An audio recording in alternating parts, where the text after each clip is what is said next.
Welcome back. Today's Town Square. College grads on the front lines of the job wars in this country, along with the unemployed.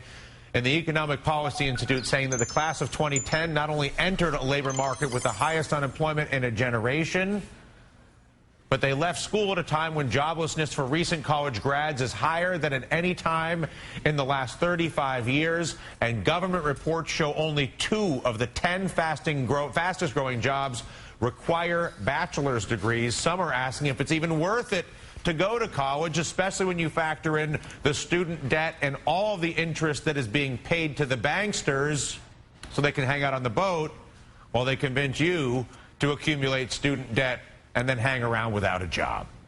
Well, last week we spoke to a young man that outsourced himself to India for an adventure and a job. So what is a fresh-faced college kid in this country to do? Here to talk about it with us is CEO of CollegeRecruiter.com, Steve Rothberg. I told you people that I knew a guy who could help you get a job. This is the guy. Steve, preparation. How do I begin to prepare myself to even know where the jobs are, what the jobs might be?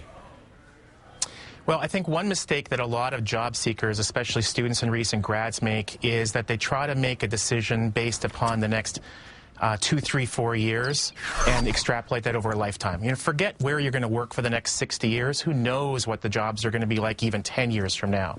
So when I'm talking to students or recent grads, I tell them to focus on maybe the next 5 to 10 years and kind of build a funnel.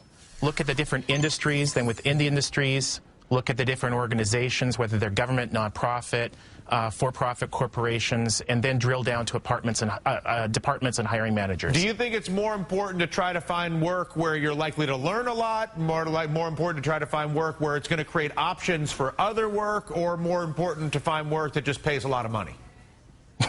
I think it depends on who you are. For some people, like your stereotypical investment banker, that last option, wherever the most money is, that's where you want to go. Well, the most money is, again, you send a little bit to Washington, they send a lot back, it's fine. We figured that one out. But other than that, keep going. Yeah.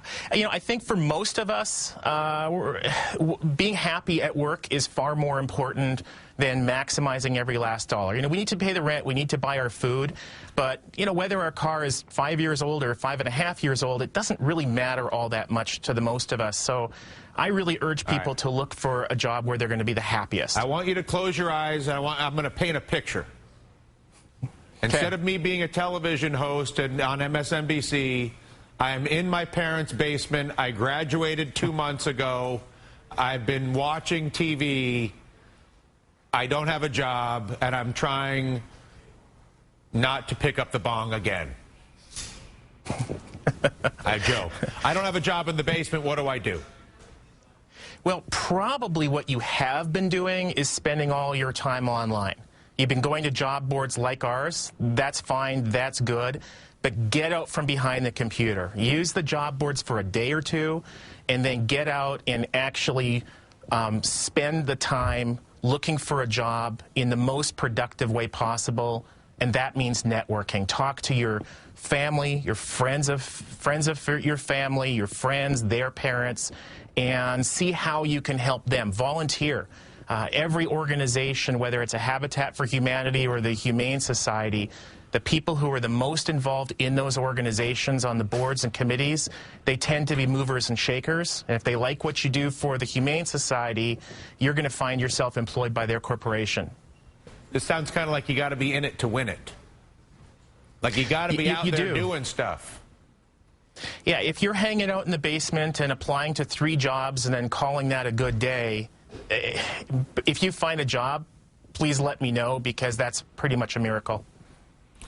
If you were to look at identifying that, in other words, are there some organizations that are like, yeah, we'd love to have a bunch of 22, 23, 24-year-olds around, and how do I know which organization is more likely to want those types of people and which one's going to say, listen, I can't do anything with these people? Well, a real easy way of separating out the organizations which are hiring from those which are not is to do some of that internet research. There are loads of sites out there, ours being one of many, that publish lists of organizations that are hiring the most people. But, you know, at the end of the day, it doesn't really matter if an organization's hiring 8,000 people or 1. You just need them to hire 1, and that person be you.